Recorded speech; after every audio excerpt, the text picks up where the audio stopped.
नमस्कार, मी सुशील कुलकर्णी. आपण पाहता अॅनालायझर. मित्र हो, एक विषय सातत्यानं समोर येतोय तो म्हणजे पुन्हा पुन्हा भिडे गुरुजींचा. या भिडे गुरुजींच्या विषयावर आणखी काही गोष्टीवर मला बोलायचं आहेच आहे, पण यात भिडेंच्या संबंधाने जो काही विषय मांडला जातो आहे त्याच विषयावर मी बोलायला आलो आहे. म्हणूनच याचं शीर्षक मी ठेवलंय, बिल्ली को ख्वाब में छीछड़े ही दिखते हैं. बिल्ली को ख्वाब में छीछड़े ही दिखते हैं. आता मी असं का म्हणतोय हे तुम्हाला जरा स्पष्ट करून सांगतो.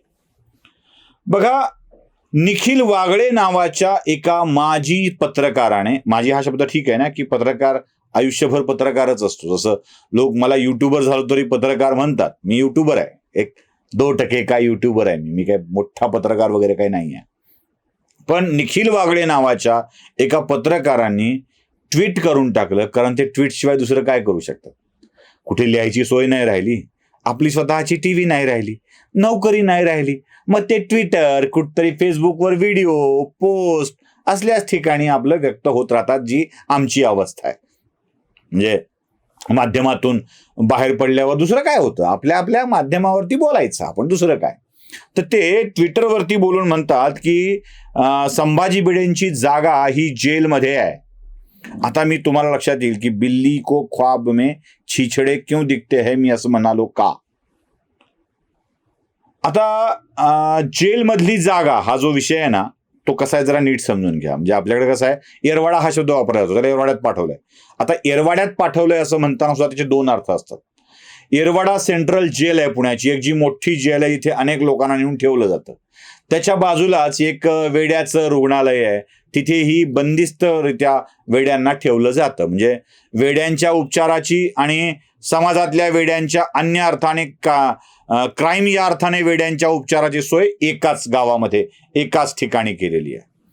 आता या निखिल वागळेंना जे काही जेल वाटतंय ना, ती जेल नाही आहे. येरवाडा मध्यवर्ती कारागृह नाही आहे. ते बाजूला असलेलं ते वेड्यांच्या उपचाराचं केंद्र जे आग्र्याला मोठं आहे ते वाटत असावं. कारण बहुतेक वेळा असं कुणाचं चिडचिड झाली, रागराग होऊ लागली की प्रत्येकाला असं म्हटलं जातं की का रे, आग्रा जा क्या आहे क्या, हिंदीत आपल्याकडे येरवाड्यात भरती होऊन आला का, असं म्हटलं जातं. तसं निखिल वागळेंना सुद्धा जी जेल अभिप्रेत आहे ना, ती जेल बहुतेक येरवाडाच असावी, जिथे वेड्यांवरती उपचार केले जातात. खरं तर वेड हा शब्द खूप सुंदर आहे. म्हणजे एक कोणीतरी युट्यूबरनी यावर एक व्हिडिओ पण केलाय की वागळेने असं बोलावं का, करावं का. तर मी संभाजी भिडे गुरुजींच्या विषयामध्ये एक शब्द इथे जाणीवपूर्वक वापरतोय, ते म्हणजे संभाजी भिडे हे वेडे आहेत. बघा, मी पुन्हा तो शब्द वापरतोय, संभाजी भिडे हे वेडे आहेत, हे मी पुन्हा म्हणतोय. आणि वेडे असणं ही संकल्पनाच मुळात खूप सुंदर आहे, खूप छान आहे. त्यामुळं जे वेड मजला लागले तुझलाही ते लागेल का, असा लाडिक प्रश्न विचारणारी ती, म्हणूनच ही वेडाची कल्पना मी सुंदर म्हणतोय. संभाजी भिडे वेडे आहेत आणि त्यांना जे वेड लागलंय ना, तेच वेड आम्हालाही लागावं असं आम्हाला अपेक्षित आहे. कारण ध्येयाप्रती वेडी झालेली माणसंच काहीतरी निर्माण करू शकतात, काहीतरी उभा करू शकतात. त्यासाठी वेडच असावं लागतं. राष्ट्र निर्माणाचं वेड असावं लागतं, राष्ट्रासाठी प्राण देण्याचं वेड असावं लागतं. हे सगळं घडलंय ते वेड्या माणसांच्यामुळं. हे सगळं जग वेड्यांचं आहे. आणि वेडे इतिहास लिहितात आणि शहाणी माणसं त्याचा अभ्यास करत असतात. शहाणं त्यालाच म्हणतात की जो वेड्यांनी लिहिलेल्या इतिहासाचा अभ्यास करत जातो. म्हणून तर गाणं आलं ना, वेडात मराठे वीर दौडले सात. ते वेड होतं. छत्रपती शिवरायांच्या स्वराज्यासाठी आपल्या प्राणाची आहुती देण्याचं वेड त्यांना लागलं होतं, त्यांनी ती दिली. आणि तो इतिहास त्या वेड्यांनी निर्माण केला. शहाण्यांनी त्याचा अभ्यास करून पृथक्करण करायला सुरुवात केली. वेडा असल्याशिवाय जग कळत नाही. त्यामुळं वेड होणं खूप आवश्यक आहे, असं आमचं ठाम मत आहे. तुम्हाला गंमत सांगू का, एखाद्या वेड्याला जर सांगितलं की हे योग्य नाहीये तर तो योग्य नाहीये म्हणून स्वीकारतो, पण शहाणा मात्र चिकित्सा करत बसतो. का योग्य नाहीये? रंग खराब आहे का?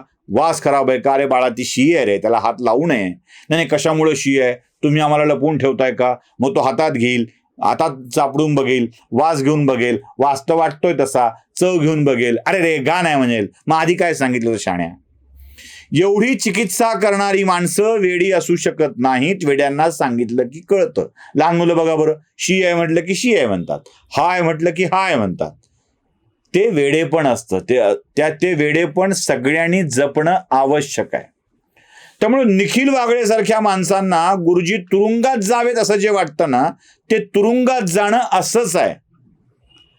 त्यांना आपल्या मानसिक स्थितीमुळं येरवाड्याचीच आठवण होतीये, त्या मध्यवर्तीची नव्हे, मध्यवर्तीच्या बाजूला असलेल्या उपचारग्रहाची आठवण होतीये. म्हणून मी बिल्ली को ख्वाब में खिचडेही दिखते आहे म्हणालो होतो. त्यामुळे निखिल वागळेंना उगीच दोष देण्यामध्ये काही अर्थ नाहीये, काही अर्थ नाहीये. त्यांना याची आवश्यकता आहे, ते मागतायत. एक छोटीशी गोष्ट मी जी नेहमी सांगतो ती सांगतो आणि याचा समारोप करतोय. एक वेडा देवाकडे गेला, एक वेडा, पुन्हा इथे वेडा आला. एक वेडा देवाकडे गेला आणि देवाला म्हणाला, देवा तुझ्या आभाळाचा आधार कोणता? देव हसला, म्हणाला माझ्या आभाळाचा आधार तुला हवाय का? एक काम कर, हे समोर जे गाव दिसतंय ना त्या गावात जा आणि त्या गावातल्या प्रत्येक घरात जाऊन तिथल्या माणसांना शिव्या देऊन भीक माग. देव हसला, म्हणाला वेडा हसला, म्हणाला देव काय वेडा आहे? बघा, वेडा हसला आणि म्हणाला देव काय वेडा आहे? काय शिव्या दिल्यावर कोणी भीक दिल का? म्हणाला हे मला कळतं, त्याला कसं कळत नाही? पण नाही, देवाची आज्ञा आहे, पाळली पाहिजे. वेड्याला कळतं, शहाण्याला कळत नाही. शहाणा चिकित्सा करत बसला असता. देव मग शिव्या देऊन का? म्हणाला शिव्या दिल्यावर कोणी भीक देईल का? आपल्या प्रश्नाचं उत्तर मिळेल का? असली चिकित्सा शहाणी माणसं करतात. त्यानं चिकित्सा केली नाही. तो देवाची आज्ञा म्हणून प्रत्येक घरात भीक मागू लागला शिव्या देऊन. आता त्या घरातून त्याला मारच पडला. कुणी दगड फेकून मारला, कुणी केरसुनी फेकून मारली, कुणी कयात फेकून मारलं, कुणी चप्पल फेकून मारली. रक्तबंबाळ झाला लागून लागून लागून लागून अंग. संध्याकाळपर्यंत देवाची आज्ञा म्हणून गावभर भीक मागत फिरला आणि संध्याकाळ झाल्यावर फाटलेल्या रक्तबंबाळ झालेल्या कपड्यांनी तो देवाला शिव्या घालू लागला. म्हणाला काय देवा, तुला एक प्रश्न विचारला त्याचं उत्तर सांगायचं सोडून माझी ही अवस्था करून टाकली. आता थांब म्हणला, हे सगळं होऊ दे मग तुझ्याकडे येतो. गावाच्या बाहेर एक घर शिल्लक राहिलं होतं. ते मला एवढं घर राहिलंय तेवढं मागतो. बघा, एवढा मार खाल्ल्यावर सुद्धा वेडेच शिल्लक राहिलेल्या घरी मार खायला जाऊ शकतात. वेळेच जाऊ शकतात, शहाणं जाणार नाही.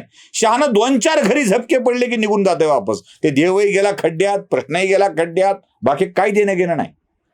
तो त्या शेवटच्या घरी गेला. तिथे एका झोपडीत म्हातारी स्वयंपाक करत बसली होती आणि त्या म्हातारीला त्यानं म्हणाला, ए थिरडे, डोळे फुटले का तुझे? दिसत नाही का तुला? मला काहीतरी खायला दे.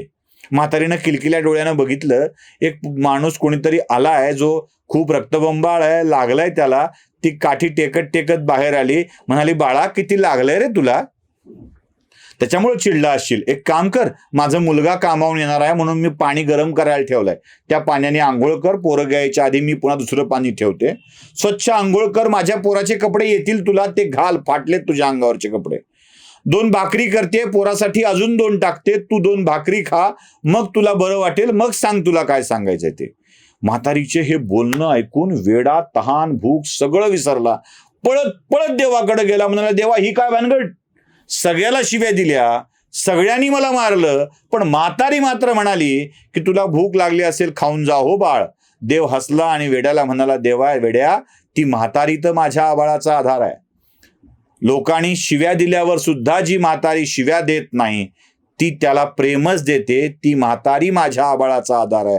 आणि लोक त्या म्हातारीलाही वेडी म्हातारी म्हणतात. हे अजून वैशिष्ट्य, कारण गावच्या बाहेर राहून ती आपण भले आणि आपलं काम भलं करत असते. म्हणजे बहुतेक वेड्यांना लोक वेडं म्हणतात, पण ती परमेश्वराच्या आभाळाचा आधार असतात.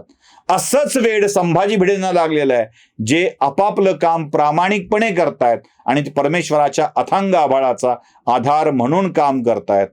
अशा लोकांच्या वेड आम्हालाही लागावं एवढीच साधी सरळ अपेक्षा आहे. हे वेड मानसिक संतुलन ढासाळलेल्या वागळे बगळ्यांना, वागळे कावळ्यांना कळणं शक्य नाही. त्यामुळं त्यांच्याविषयी न बोललेलं बरं. तुम्हाला काय वाटतंय ते नक्की कळवा. आपल्या कमेंट्स नक्की सांगा.